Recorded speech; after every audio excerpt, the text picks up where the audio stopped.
The rain hammered down on Seoul's neon-lit streets as Amira ducked into the crowded night market, her heart pounding with adrenaline.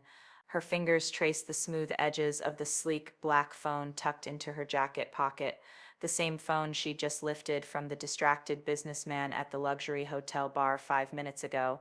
She'd been in Korea for 3 months now, running from a past that seemed determined to catch up with her. Pickpocketing wasn't her proudest skill, but it kept her fed and invisible.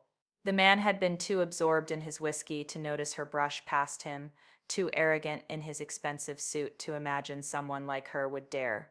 Amara pulled her hood lower over her dark curls and weaved through the maze of food stalls, the scent of tekkabaki and hot coke filling the humid air. Just another night. Just another score. She'd pawn the phone tomorrow, get enough cash for next month's rent in her shoebox apartment in Itaewon. Behind her, she didn't notice the sudden commotion at the market entrance, the way vendors fell silent, how people instinctively stepped aside. She didn't see the tall figure in the black coat moving through the crowd with predatory purpose, his sharp eyes scanning every face. Kang Min-hyo stood at the market entrance, his jaw clenched so tight it ached. His second in command, Jun-ho, hovered nervously at his shoulder. "Boss, we've tracked the phone to this location. She's here somewhere." Min-hyu's security footage had been clear, a black woman with incredible nerve and even better sleight of hand. What she didn't know was that the phone she'd stolen contained encrypted information that could dismantle his entire organization, information his rivals would kill for. "Find her," Min-hyu said, his voice cold enough to frost the air. "I don't care how, and when you do, bring her to me alive." He moved forward, his reputation clearing a path before him. People knew his face in these streets, knew the dragon tattoo that coiled up his neck, knew the Kang family name that controlled half of Seoul's underground. His dark eyes swept the crowd methodically, searching for someone who didn't belong. Then he saw her, a flash of deep brown skin, black curls escaping from beneath a gray hood, moving quickly between stalls. Their eyes met for a fraction of a second across the crowded market. She knew, and she ran. Minhyu's lips curved into something that wasn't quite a smile. There, Amara's sneakers pounded against wet pavement as she sprinted through the narrow alley behind the market. Her lungs burned, but fear drove her forward. She'd seen enough Korean crime dramas to know what that man was. The expensive suit, the entourage, the way people scattered. Damn it, damn it, damn it.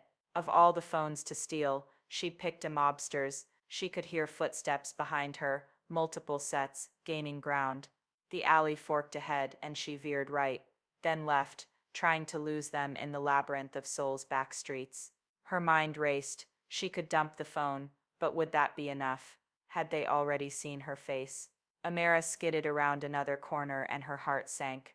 Dead end. A tall concrete wall topped with barbed wire blocked her path. She spun around, pressed her back against the cold wall, chest heaving. 3 men in dark suits emerged from the shadows, blocking the alley entrance. But they weren't advancing. They were waiting. Then he appeared. Kang Min-hyu walked forward slowly, hands in his coat pockets, his expression unreadable. The rain had plastered his black hair to his forehead, making his features seem even sharper, more dangerous. His eyes were obsidian in the dim light, cold, calculating, ruthless. "The phone," he said in accented English, his voice deep and controlled. "Give it to me."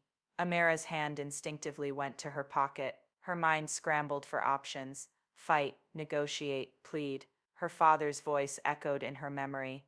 Never show fear to predators. She straightened her spine, met his gaze directly. "I don't know what you're talking about." Minhyu took another step forward, irritation flickering across his features. He didn't have time for games. "Don't insult my intelligence. You stole my phone from the Signal Hotel exactly 17 minutes ago. Security footage captured everything. Now give it back, and maybe you'll walk away from this." The girl, really, she couldn't be more than 25, didn't move, but something shifted in her expression. Not fear, though he could see her pulse hammering in her throat. Something closer to defiant resignation. "And if I don't?" Her voice had a slight American accent, rich and warm despite the tremor underneath. "Then I make you." She laughed, actually laughed, a short, bitter sound. "At least you're honest." Her hand slowly withdrew the phone from her pocket. For a moment, Minhyu thought she'd surrender. Instead, she pulled back her hood.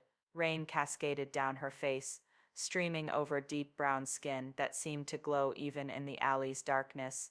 Her curls sprang free, wild and beautiful, framing delicate features, high cheekbones, full lips, eyes the color of warm honey that burned with intelligence and fire. A small scar traced her left eyebrow, somehow making her more striking rather than less. Minhyu froze mid-step. In his 32 years he'd seen countless beautiful women, models, actresses, heiresses who draped themselves over him at clubs. He'd remained unmoved, untouched, his heart as cold as his reputation. Beauty was common in his world, transactional, meaningless. This was different. She was devastating, not in a polished, calculated way, but raw and real and utterly unexpected. The defiance in her eyes, the proud set of her shoulders despite being cornered, the way raindrops clung to her lashes like diamonds. Something in his chest constricted painfully. Behind him, Jinhyu shifted uncomfortably, waiting for orders that didn't come. The woman's eyes narrowed, registering his reaction with surprise. What? Amara watched the gangster's expression transform, and fear shot through her veins. His cold, businesslike demeanor had cracked, replaced by something intense and unreadable. His dark eyes traced her face, like he was memorizing every detail, and the focus of his attention felt like standing in a spotlight. This was worse. So much worse than anger. Who are you? His voice had changed too, lower, almost wondering. Nobody, she said quickly.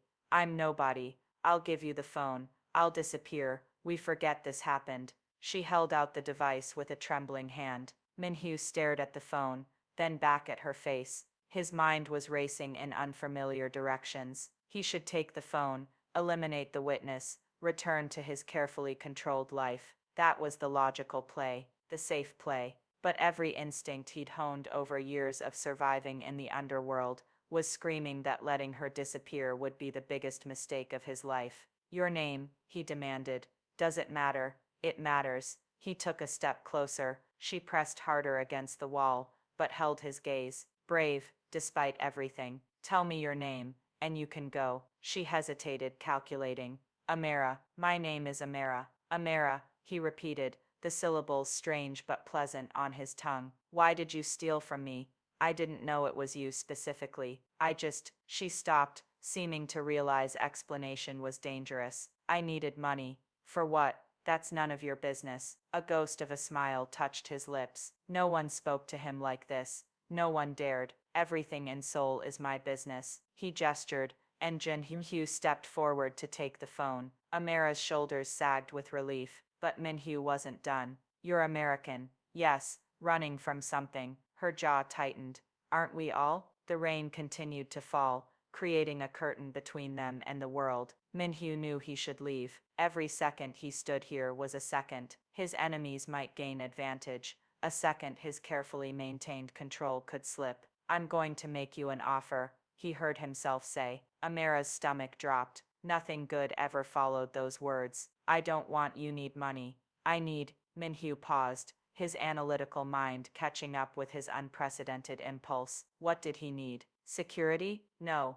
Leverage. Closer. The truth was more complicated and more dangerous. I need someone with your particular skills. I'm not a professional thief. You're good enough. He pulled out his wallet, extracted a black business card, and held it out. She didn't take it. Come to this address tomorrow night, 7 p.m. I have a job that requires someone unexpected, someone nobody would suspect, someone whose face he needed to see again, whose voice he wanted to hear without rain and fear distorting it. And if I don't show up, then you'll spend the rest of your time in Seoul looking over your shoulder, wondering when my patience will run out. It wasn't really a threat. Minhyu knew he wouldn't pursue her, but she didn't know that. Or you show up, hear my offer, and make a choice with full information. Amara stared at the card like it might bite her. Every survival instinct told her to refuse, to leave Korea tonight, to run like she'd been running for 3 years. But she was so tired of running,